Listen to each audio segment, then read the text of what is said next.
Maistas progresui. Taip, mikrofoną. Sveiki visi.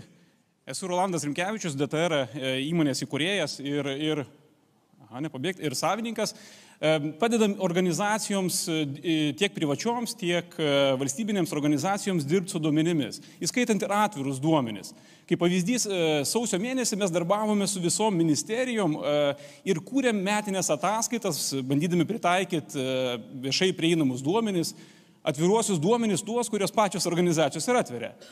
Tai nustebtumėt sužinoję, kiek buvo sunku panaudoti. Kažkas duomenų nepateikė laiku, kažkur sistema yra tokia, kad mes duomenys pateikėm kas 3 metus, darom kažkokią apklausą, o ataskaitą reikia paruošti kiekvienais metais ir panašiai. Tai šiek tiek apie problematiką ir kodėl tos organizacijos nepateikė tų duomenų, ar ne? Labai lengva pasiteisinti, kad dėl saugumo, nenorim atverti ir panašiai. Tai norėčiau šiandien šiek tiek susikoncentruoti į tai, kodėl tai yra svarbu. Labai džiaugiuosi, kad apie 90% yra iš viešojo sektoriaus žmonių, nes pirma, labai svarbu yra dirbti su savimi, ar ne, ir nebijot suprasti, kad tos duomenys mes privalom atverti. Kodėl tai yra mums svarbu. Tuo pačiu mes turim ir savo akademiją, tai yra duomenų akademija, kur stengiamės sudėtingus dalykus papasakot paprastai. Tai pabandysiu jums perteikti svarbą, kodėl yra svarbu dirbti su atviraisiais duomenim, kodėl yra svarbu juos atvert, labai paprastai. Pradėsiu nuo klausimo. Kiek kainuoja piniginė? Atsakyti nereikia. Atsakyti nereikia, aš papasakosiu geriau istoriją. Paklausiau žmonos vakar, sakau, o kiek kainuoja piniginė? Jis sako, nu jo, odinė piniginė gal koks 20, o palauk, sako, o tai čia tavo ar mano? Jo, tai va esminis klausimas, ar ne? Tai yra, kad piniginės vertė iš principo ne visada priklauso nuo to, kiek jinai kainuoja nusipirkti, ar ne? Tikroji piniginės vertė priklausys nuo turinio, ką mes įdėsime tą piniginę. Tai labai norėčiau, kad jūs, kas esate atsakingi už duomenų surinkimą ir galimybę juos atvert, būtent taip ir galvotumėt. Galvokit apie duomenis, kurios padedat į savo organizacijas, kurias sukaupėt, galvokit kaip apie piniginę, kur įdedat duomenis. Šiandien nemažai girdėjom apie atvirųjų duomenų portalus, aš irgi truputį papasakosiu apie tai, kaip mums sekasi dirbti su atvirųjų duomenų portalais, mes ir akademijoje darom baigiamuosius darbus, stengiamės pritaikyti lietuviškusius duomenis, tik labai gaila, kad ne visada pavyksta. Tai ir apie problemas šiek tiek irgi pakalbėsim. Bet vėlgi, kalbant apie atviruosius duomenis, norėčiau, kad irgi suvoktumėt vieną dalyką, ypač vyriausybinės organizacijos, kad ne viena privati organizacija negali sukaupti tiek duomenų, kiek gali sukaupti valstybė. Jūs turite didžiulį potencialą sukaupti daug duomenų. Ir kaip jau nekartą girdėjom, dirbtinis intelektas, ar ne, čia mes visi labai apie jį svajojam, bet mums reikia suprasti, kad dirbtinio intelekto kūras yra duomenys. Kalbėjom apie ChatGPT, ar ne? ChatGPT maitinasi duomenimis. Tai va, klausimas, kokiais duomenimis, ką mes paduodami tą ChatGPT. Labai paprastai, jeigu norėtumėt vizualizuoti, automobilis. Tesla automobilis, tai yra ChatGPT, puikiai paruoštas kodas, bet jis važiuoja, pagamintas, tai yra jis važiuoja elektrą. Tai va, kokią elektrą mes paduosim? Ar ta elektra bus googlinimas, iš Google surinkta informacija, ar ta elektra bus mūsų paduoti duomenys? Ir visos organizacijos gali tą padaryti. Galima nuasmeninti, galima pateikti informacijos ir tikrai sukaupti didžiulį potencialą. Tai va, šiandien irgi kalbėjom, labai džiaugiuosi, kad Mantas pranešė gerą naujieną, kad atsinaujino DataGov. Aš 23 metų 10 mėnesio 15 dieną padariau tyrimą. Tokį nedidelį labai greitą, tą, ką studentai padaro kiekvieno baigiamojo darbo metu ir pasitikrinau, kaip mums sekasi dirbti su atviraisiais duomenim.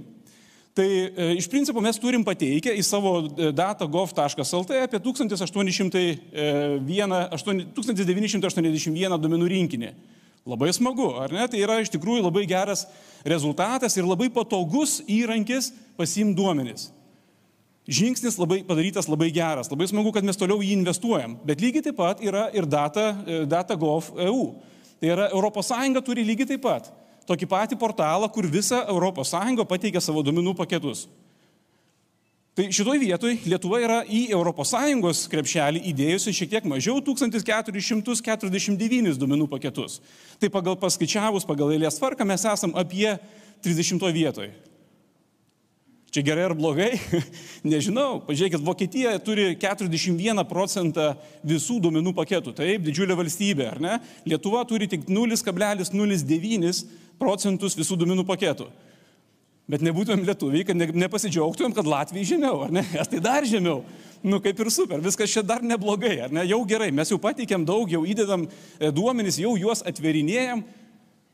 Bet yra bėda. Tai, o kaip mums jais pasinaudoti? Ar ne? Vat kalbam, kad mes bandom jais naudotis ir mano praktika sausio mėnesį kartu su visom ministerijom buvo labai sudėtinga. Ir labai retų atveju mes sugebėjom pasinaudoti tais duomenimis. Mano praktinis pavyzdys, ar ne? Vat, gal grįžtant prie piniginės. O tai vat, kas yra? Ar ne? Mes įdėjom tos 1500 duomenų paketų. Tai va čia, ar čia tie pinigai įdėti, ar čia tuščia, ar čia yra kažkas, ką gali panaudoti ne kiekvienas. Tai pasiėmiau mūsų duomenų paketą, lietuvišką duomenų paketą apie Lietuvos bibliotekas 2021 metais. Tikrai naudinga informacija, bet jeigu šiandien aš norėčiau padaryti kažkokią dirbtinio intelekto sprendimą, kuris rekomenduoja, kurias bibliotekas reikėtų aplankyti, klausimas, kiek iš jų dar iš tikrųjų gyvuoja arba kokie jų darbo laikai ir panašiai. Bet čia viena iš bėdų, ar ne? Pažiūrėkit, kitą pavyzdį pasiėmiau iš eismo ribojimo duomenų. Data.gov įdėti duomenys, vėlgi tą pačią dieną, apie Lietuvos automobilių, apie apribojimus eismo keliuose. Tai buvo vėlgi duomenys 22 metų 05.01. Šiandien dienai tų duomenų aktualumas labai stipriai kvestionuojamas, ar ne? Jeigu vėlgi norėčiau padaryti kažkokią sprendimą, kuris leistų išvengti spūsčių, ar ne, arba sureguliuoti spūstis, tai vat klausimas, ar tos duomenys galėčiau panaudoti. Tai panaudojamumo klausimas iš tikrųjų yra labai labai svarbus. Tai pasižiūrėkim, kita problema. Lendant gilyn, pabandžiau atsidaryti tos duomenys. Sakau, nu gerai, aš vat paprastas žmogus, ar ne, bandau parsisiųsti tos duomenys ir jais kažką tais panalizuoti. Nepaisant to, kad jie seni, padarysiu istoriją ir pabūsiu biški mokslininkas, kur dirbu su senais duomenimis.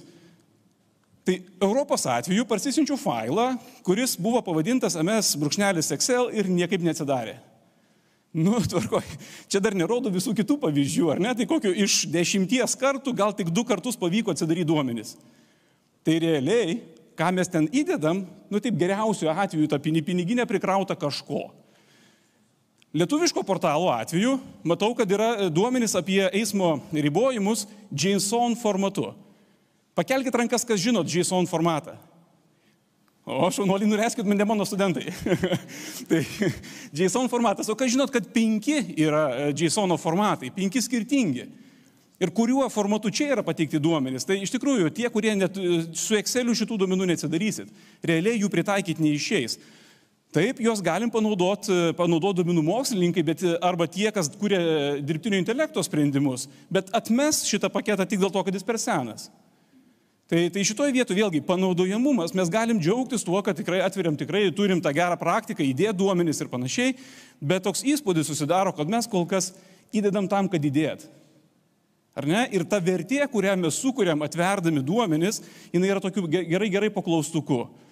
Tai labai norėčiau, kad jūs suprastumėt šitai, ar ne, kad tie duomenys yra svarbus organizacijoms, svarbus yra įmonėms, privačioms įmonėms. Šiandien dirbam su dirbtinio intelekto sprendimu žemės ūkyje. Ir mums būtų nerealu, kad valstybė atvertų oro stebėjimo stotelių duomenis. Mes galėtumėm tais duomenimis patarti ūkininkui, ar jam reikėtų dabar purkšti laukus, ar jam reikėtų nupurškus laukus, kai palijo lietus, dar kartą juos nupurkšti, pagerintumėm žemės ūkio situaciją. Tik tam yra labai sudėtinga, nes mes kol kas va šitai pasimti duomenų negalim. Galim kreiptis į atskiras organizacijas ir vėlgi praeiti kitus sudėtingus kelius. Registrų centras, dirbam su automobilio pramonės įmonėm.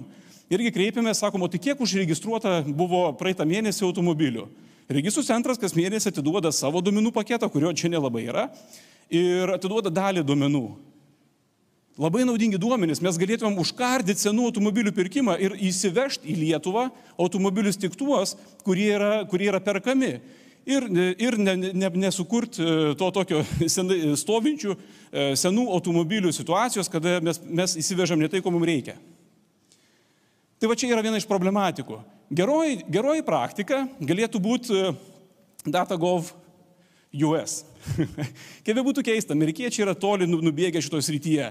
Pasimkit sportą ir visą kitą, jie matuoja viską. Jie kaupia duomenis, atveria juos patogiai ir paprastai. Ne viskas ten irgi rožiam klota, ar ne, nes ten tų duomenų paketų greičiau mažiau negu Europos Sąjungoje, bet jeigu jau yra tas duomenų paketas, iš 10 kartų 8 kartus man pavyko atsidaryti labai paprastą failą, kuris yra Excelio failas, nori JSON failas ir panašiai. Šitie duomenys yra labiau panaudojami paprastiems žmonėms. Nebūtinai duomenų mokslininkams, nebūtinai IT kompanijoms, kurios tos duomenys parsisiūs ir naudos. Tai va čia aš daugiau vertinu, kad piniginė, kuri yra lengvai prieinami pinigai, ta vertė, kuri yra paprastai prieinama ir paprastai panaudojama. Kai kalbam apie duomenis, labai svarbus momentas. Šitą skaidrę aš dar jums parodysiu, noriu šiek tiek šokiruoti tam tikrą vietą, kad kai kalbam apie duomenis, mums reikia irgi suprasti, kad duomenis turi savo galiojimo terminą. Ar ne? Tai jeigu mes kalbam apie duoną, specialiai parinkau lietuvišką vaizdinį, tai jeigu kalbėtumėm apie amerikietišką, ten hamburgeris, berods McDonald's turi 1 valandą galiojimo terminą. Tai pas mus duona, ten 2 savaitės turi galiojimo terminą. Tai norėčiau, kad jūs tą suvoktumėt, kai kurie duomenys sensta labai greitai. Priklausomai nuo srities, duomenų pasenimas yra labai greitas. Pavyzdžiui, įsivaizduokit dujų kainą šiandien. Ar ne? Tai jeigu paimsit 2 savaičių dujų kainą, greičiausiai jinai gali būti visiškai nereikšminga. Mums reikia čia ir dabar. Tai akcijų biržos milisekundžių tikslumu skaičiuoja duomenis ir ima naujausius duomenis milisekundžių tikslumu, dar net greičiau. Jeigu tik įmanoma tam, kad čia ir dabar galėtumėm padaryti sprendimus. Tai jeigu norėčiau, kad vieną dalyką išsineštumėt iš mano pranešimo, tai va šitą skaidrę. Tai pagalvokit, ką mes įdedam, kokia bus mūsų duona kasdieninė, kaip mes užmaitinsim dirbtinį intelektą. Ar ne? Tai jeigu dar dabar nemokam jo panaudoti, jeigu dar dabar nesuprantam dirbtinio intelekto, bet mes jau dabar galim kaupti, galim padėti duomenis, galim juos atverti, padaryti juos struktūrizuotus, o kai galėsim panaudoti, tada jau galėsim to džemą startą labai greitai panaudoti. O kodėl reikia, tarkim, čia ir dabar duomenų? Labai paprastas dar vienas pavyzdys – krepšinio varžybos. Visi esat buvę arba matę, tai krepšinio varžybos, kur yra svarbiausi duomenys, tai yra švieslentėj, kurie yra čia ir dabar. Išimkit švieslentę iš krepšinio varžybų ir suprasit, kad visa kita yra nebe taip ir įdomu. Sužinot, koks buvo rezultatas arba kokioj pozicijoje stovi komanda, netoks ir svarbus yra dalykas, lyginant su tuo, kokius sprendimus mes priimam čia ir dabar, matydami krepšinio švieslentę. Nes tik matydamas čia ir dabar galiu pasodinti kažką ant suoliuko, kam jau 4 baudos, matydamas čia ir dabar galiu pakeisti kitą žaidėją aikštelę. Tam mums reikia duomenų čia ir dabar. Tai va šitą pabandykit prisiminti. Kalbant apie problematiką, kurią mes turim su duomenimis, tai yra ir jinai tik didės. Anot Microsoft, duomenų kiekis pasaulyje nuo 20 metų iki 25 metų išaugs 4 kartus.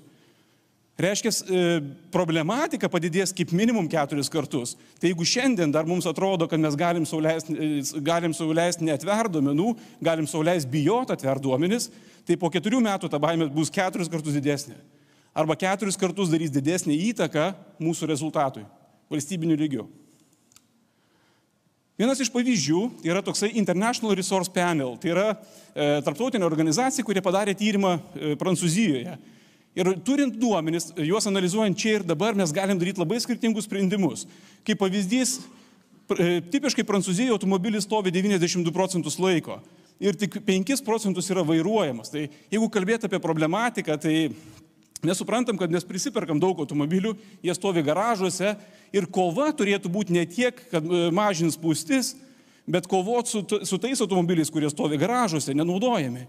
Daryti, kad po kelis žmonės važiuotų į darbą su tais nenaudojimais automobiliais.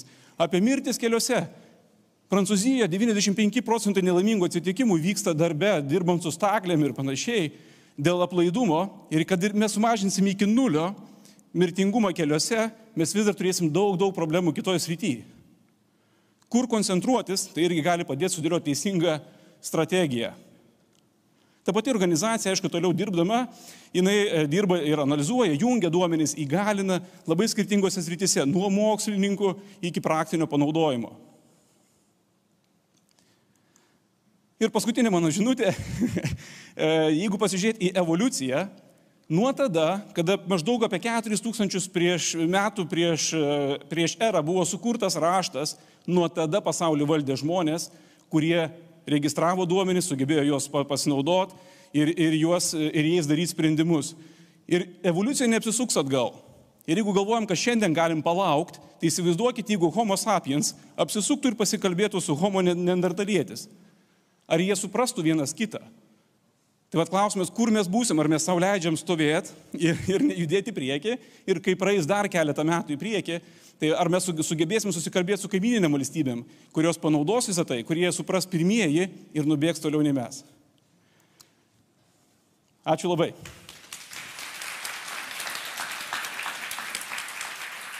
Ačiū labai, Rolandai. Žiūriu į laiką, bet taip pat gal iš karto pažiūrėsiu salę, ar yra klausimas. Matau, kelia ranką, tai pabandykite pirmin. Tiesiog ne klausimas, aš norėjau paprieštarauti tai, ką jūs pasakėt, kad nėra atverti meteo duomenys.